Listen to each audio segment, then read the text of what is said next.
ETF index mutual funds నేర్చుకుని stock మార్కెట్లో రాణించాలనుకుంటున్నారా? వెంటనే ఈ నెంబర్కి కాల్ చేయండి. నమస్తే, welcome back to Suman TV. Present మనతో పాటు ఉన్నారు founder and chairman of global Telangana association నుంచి విశ్వేశ్వర్ రెడ్డి గారు. నమస్తే సార్. నమస్కారం సార్, రీసెంట్ గా ట్రంప్ H1B వీసా ఫీజు $100,000 పెంచేశారు. డాలర్ డ్రీమ్స్ అన్ని చల్లా చెదరైపోయి అమెరికా వెళ్ళాలనుకునే వాళ్ళ ఆశలన్నింటి మీద నీళ్లు చల్లాడని చెప్పేసి కొన్ని వీడియోలు కూడా మనం చాలా మాట్లాడుకున్నాం. చాలా న్యూస్ వచ్చేది దీనిపైన. మళ్ళీ ఇప్పుడు చూస్తే ఇది ఏదైతే ఈ ఫీజెస్ ఉన్నాయో వీటన్నింటిని కూడా నిలిపివేస్తామని చెప్పేసి ఒక టాక్ వస్తుంది. నిజంగా గనక ఆ బిల్ పాస్ అవుతే మరి బెనిఫిట్స్ ఏంటంటారు? నిజంగా పాస్ అవుతుంది అంటారా? అంటే whether the bill passes not always India is getting benefited out of it. Hmm. అంటే వరల్డ్కి స్టెమ్ టాలెంట్ ఇవ్వగలిగే ఏకైక కంట్రీ ఇండియా ఒకటే. సైన్స్, టెక్నాలజీ, ఇంజనీరింగ్, మ్యాథమెటిక్స్ మనకున్నంత స్ట్రెంగ్త్ వరల్డ్లో ఏ కంట్రీకి లేదు. So each country in the globally టిపికల్గా ఏం చేస్తుందంటే ఎక్కడ టాలెంట్ ఉంటే టాలెంట్ సెర్చ్ చేసి తీసుకొచ్చుకుంటుంది. ఇక్కడ ఇండియాలో కూడా మనం ఏదైనా కంపెనీ చూస్తే కంపెనీ కూడా ఇంజనీరింగ్ కాలేజీల దగ్గరికి వెళ్ళి టాలెంట్ సెర్చ్ చేసి టాలెంటెడ్ పీపుల్ని తీసుకొచ్చుకుంటుంది ఎంప్లాయీలు. గ్లోబల్ కూడా కంట్రీస్ కూడా వరల్డ్లో ఎక్కడ టాలెంట్ ఉంటే వాళ్ళ కోసమే ప్రోగ్రామ్స్ క్రియేట్ చేస్తుంది. అమెరికా కూడా క్రియేట్ చేసిన ప్రోగ్రామే H1B. వరల్డ్కి not only India, not only technology. So వరల్డ్లో ఎక్కడైతే టెక్నాలజీ అనుకోండి, ఇంజనీరింగ్ అనుకోండి, సైన్స్ అనుకోండి, తర్వాత సివిల్ ఇంజనీరింగ్ అనుకోండి, మెకానికల్ ఇంజనీరింగ్ అనుకోండి, స్పేస్ రీసెర్చ్ అనుకోండి, మెడికల్ సెక్టర్ అనుకోండి, ఎన్ని సెక్టర్స్లో కూడా వరల్డ్లో ఎక్కడున్న టాలెంట్ ఒక ఇండియాలోనే కాదు. కాకపోతే world advantageous country is India. India ఎందుకంటే ఇట్ ప్రొడ్యూసెస్ స్టెమ్ టాలెంట్. ఇక్కడ ఒక కారాగారం అన్నట్టు ఇండియాలో జైల్ టైప్ కాకుండా ఇక్కడ ట్రైనింగ్ ఇది అన్నట్టు ఒక మిషనరీ టైపు జైల్. ఇది క్లోజ్డ్ కదా. ఇండియాలో Yes. నుంచి బయటకు వచ్చే ప్రొడ్యూస్ వచ్చే ప్రతి ఒక్కరు కూడా హెవీ టాలెంటెడ్ పీపుల్. అంటే మీరు IITs ప్రొడ్యూస్ చేస్తున్నాయి అనుకోండి, తర్వాత engineering college, quality engineering college నుంచి బయటకు వచ్చేవాళ్ళు అనుకోండి, స్టేట్ యూనివర్సిటీస్ అనుకోండి, తర్వాత REC అంటే ఇప్పుడు NITలు అయ్యాయి, అక్కడ నుంచి ప్రొడ్యూస్ అయ్యేవాళ్ళు అనుకోండి. వెరీ టాలెంటెడ్ మెషినరీ ఉన్న ఇక్కడ ఉన్న Yes. కంట్రీ కాబట్టి వరల్డ్ అంతా వెల్కమ్ చెప్తుంది. సో H1B ప్రోగ్రామ్కి ఏమవుతుందంటే యాన్యువల్గా మీకు తెలుసు 85,000 H1Bs ఉంటాయి. ఇప్పుడు we're in that process. 65,000 regular quota, 20,000 masters quota. ఇవాళ అమెరికా కూడా ఏముంటుందంటే నాకు మా కంట్రీలో మాస్టర్స్ చేసే వాళ్ళు ఇంపార్టెంట్, బయట నుంచి వచ్చే వాళ్ళు అంత ఇంపార్టెంట్ కాదు కాబట్టి వాళ్ళ మీద 100,000 ఇంపోజ్ చేశారు. yes. ఒకవేళ అమెరికాకు వచ్చి అమెరికాలో మాస్టర్స్ చదువుకునే వాళ్ళకి ఇబ్బంది ఏం లేదు. ఎందుకంటే విత్ ఇన్ ద కంట్రీ వాళ్ళు OPT చేస్తారు, దాని తర్వాత స్టెమ్ OPT చేస్తారు, తర్వాత H1Bకి వెళ్తారు. అక్కడ వాళ్ళకి 100,000 రూల్ అప్లై కాదు. వాళ్ళకి ఓన్లీ రూల్ ఏంటంటే వాళ్ళకు వేజ్ లెవెల్స్, వేజ్ లెవెల్ 1, 2, 3, 4లలో బెస్ట్ బెట్ ఎక్కడ ఉంది దాన్ని బట్టి లాటరీలో ఉంటుంది. సో ఇప్పుడు March 4th to March 19th lottery తీస్తున్నారు. అంటే రిజిస్ట్రేషన్ అవుతాయి, 19 తర్వాత లాటరీ తీస్తారు. తర్వాత ఏప్రిల్, మే, జూన్ 90 days H1B ప్రాసెసింగ్ ఉంటుంది. పేపర్ వర్క్ ఉంటుంది, సబ్మిషన్ ఉంటుంది, అప్రూవల్ ఉంటుంది ఆ 90 days లోపల. తర్వాత ఏదైతే అప్రూవల్ అయిన కేసెస్ October 1st నుంచి వర్క్ చేయాలి. Yes. అంటే ఎంత ఆర్గనైజ్డ్గా స్కెడ్యూల్ ఉందో చూడండి. Schedule.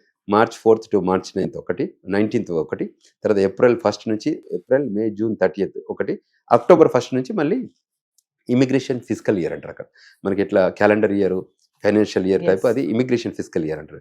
అది October 1st to September 30th ఆ టైప్లో ఉంది. కాబట్టి H1B ప్రోగ్రామ్ ఉన్న వాళ్ళు కూడా they are all working now.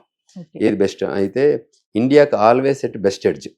Only thing ఏంటంటే మన వాళ్ళు మాస్టర్స్ రూపకంగా చాలా మంది వెళ్ళారు. ఒక 10 లక్షల మంది స్టూడెంట్స్ ఉన్నారు ఇప్పుడు అమెరికాలో. వాళ్ళంతా కూడా కొత్తగా వచ్చిన, ఈ మధ్య రీసెంట్గా వచ్చిన వాళ్ళు చాలా ఏళ్ళ నుంచి ఉన్నారు కదా. లాస్ట్ 10-15 ఏళ్ళ నుంచి వచ్చిన వాళ్ళంతా స్టూడెంట్స్ మెల్లిగా they are converting into H1Bs. Or someone going through O1, O2కి వెళ్తున్నారు, EB1 సైడ్ వెళ్తున్నారు. Various end of the day talent ఉంటే ఏ కంట్రీ అయినా ఏ కంపెనీ అయినా అక్వైర్ చేసుకోవడానికి ఇష్టపడుతుంది. Yes. సో ఇండియాకి ఇబ్బంది లేదు. ఓన్లీ థింగ్ ఏంటంటే we should not violate country law of the lands. Yes. As long as if you are not violating we're the best.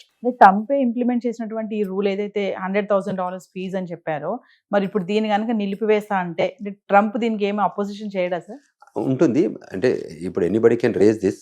తర్వాత కోర్టులు కూడా రివ్యూ చేస్తుంది పిటిషన్ని. సో దాన్ని బట్టి కోర్టు జడ్జిమెంట్ ఇస్తారు. ఒకవేళ ట్రంప్ ఇంట్రెస్ట్ ఈజ్ నాట్, ఎప్పుడైనా కంట్రీ ఇంట్రెస్ట్ ఎలా ఉంటుందంటే country interest any ideology, any thought process, any decision కూడా కంట్రీ ఇంట్రెస్ట్లో తీసుకుంటుంది. అది ట్రంప్ అనే కానీ, ఎగ్జిక్యూటివ్ బాడీ కానీ, లీగల్ బాడీ కానీ. సో అది విత్ ఇన్ ద ఫ్రేమ్వర్క్లు ఉంటే జడ్జి ఆ జడ్జిమెంట్ ఇస్తారు.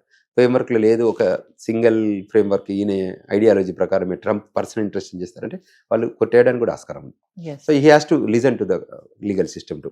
He has his own power ఉన్నా కూడా when things are in not his favour he has to listen. మీరు ఇందాక అన్నారు స్టార్టింగ్ లో ఏదైనా ఇండియన్స్ కి బెనిఫిట్ అని అంటున్నారు కదా సార్, ఎలా అంటారు?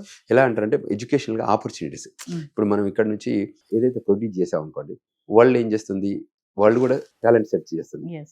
మన దగ్గర ఉన్నంత అనుకోత మన దగ్గర ఉన్నంత టాలెంట్, మన దగ్గర ఉన్నంత ఐడియాలజీ, మన దగ్గర ఉన్నంత వర్కింగ్ ఎథిక్స్, మన దగ్గర ఉన్నంత ప్యాషన్ టువర్డ్స్ అండ్ ఒబీడియంట్, ఇదంతా మన దగ్గరే ఉంది. అన్ని కంట్రీస్లలో ఇది లేదు. మీరు లా ఆఫ్ ద ల్యాండ్ వెళ్ళి ఫాలో అయ్యేది మన వాళ్ళే కదా. సో అంచేత వాళ్ళు వచ్చి చూసుకున్నప్పుడు ఇవన్నీ పారామీటర్స్ సెర్చ్ చేస్తారు. ఇప్పుడు మనకు సోషల్ మీడియా వెట్టింగ్ అని పెట్టారు, చూసుకు అది గ్లోబల్ కోసం. అంటే not only India, it is the global social media. ఎక్కడైతే వాళ్ళు మన వాళ్ళు ఎంతమంది వెళ్ళి అక్కడ ప్రొటెస్ట్ చేస్తున్నారు, ఎంతమంది ఎట్లా కంట్రీకి అగనెస్ట్ పనిచేస్తున్నారు, ఇవన్నీ కూడా మ్యాటర్ కదా. టాలెంట్ అంత ఉంది, ఒబీడియన్సీ ఉంది, ప్యాషన్ టువర్డ్స్ వర్క్ ఉంది, పేషెన్స్ ఉంది. ఇవన్నీ ఉన్న స్ట్రెంగ్స్ మన దగ్గర ఉన్నప్పుడు మనం ఎందుకు భయపడాలి? ఇప్పుడు మనం వెళ్ళాం అనుకోండి, ఏ ఇంటర్వ్యూ దగ్గరికి వెళ్ళినా మనకు ఆ కాన్ఫిడెన్స్ ఉందనుకోండి, వాళ్ళు కూడా they will pick right people కదా. When you own a company you look for the people. నాకు 10 కంట్రీస్ నుంచి వచ్చాడు ఉన్నారనుకోండి, 10 కంట్రీస్లలో నేను చెక్ చేస్తాను యాజ్ అ కార్పొరేషన్. ఇవాళ ఎగ్జాంపుల్ చెప్తాను, అన్ని కంపెనీ సీఈఓస్ మన వాళ్ళు ఎందుకున్నారు మేజర్? బికాజ్ మన దగ్గర టాలెంట్ ఉంటుంది కదా. ఇప్పుడు గూగుల్ సీఈఓ నేను పెట్టారు సుందర్ పిచ్చై అని, ఆయనకి బిలియన్స్ ఆఫ్ డబ్బు ఇస్తున్నారు. ఎందుకు ఇస్తున్నారు? టాలెంట్. సో మన దగ్గర టాలెంట్ నమ్ముకున్న వాళ్ళకి ఏ కంట్రీ అయినా వెల్కమ్. మైక్రోసాఫ్ట్, మీరు అడోబీ, ఇంతకుముందు Pepsi, master card, and you name it. I'm just telling few top companies. ఇంకా చాలా కంపెనీస్లో హెడ్స్ ఆర్ దేర్. మైక్రాన్ మన వాళ్ళే ఉన్నారు, తర్వాత మైక్రో స్ట్రాటజీ మన వాళ్ళు ఉన్నారు. సో ఇట్లా వేరియస్ ఇంకా చాలా. If you look at that silicon valley అనుకోండి, ఈస్ట్ వెస్ట్, అక్కడ ఎక్కడైనా రీసెర్చ్ ట్రయాంగిల్ పార్క్లే అనుకోండి, ఎక్కడైనా మేజర్ కంపెనీస్లలో కూడా మన వాళ్ళు చాలా రోల్ ప్లే చేస్తున్నారు. అందువల్ల మనకు స్ట్రెంత్ ఉంది కాబట్టి లేదని వాళ్ళకి మేము గైడెన్స్ కూడా ఇస్తున్నాం కదా, how to become that track. H1B visa fee కనుక ఒకవేళ ఆమోదం చెందితే సార్, అంటే మళ్ళీ మన వాళ్ళు అమెరికాకి వచ్చే వాళ్ళ సంఖ్య పెరుగుతుంది అనుకోవచ్చు అంటారా? 100%. కొంచెం పాజ్ అయింది.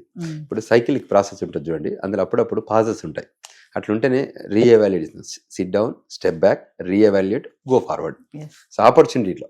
సో ఇప్పుడు కూడా ఇప్పుడు ఇమిగ్రేషన్ వరల్డ్లో ఏమవుతుందంటే ఏజ్ ఓల్డ్ ఇమిగ్రేషన్ సిస్టమ్ ఉంది ఇప్పుడు అక్కడ. సో దాన్ని కొంచెం కరెక్షనబుల్ ఎందుకు ఏంటి ఎలా అని అంటారు చూడండి. ఇప్పుడు అమెరికన్ గవర్నమెంట్ కూడా రివ్యూ చేసుకుంటుంది, ఈ ఇమిగ్రేషన్లో ఇంట్రడ్యూస్ చేసిన ప్రోగ్రామ్స్ వల్ల మాకు బెనిఫిట్ అవుతుందా కావట్లేదా.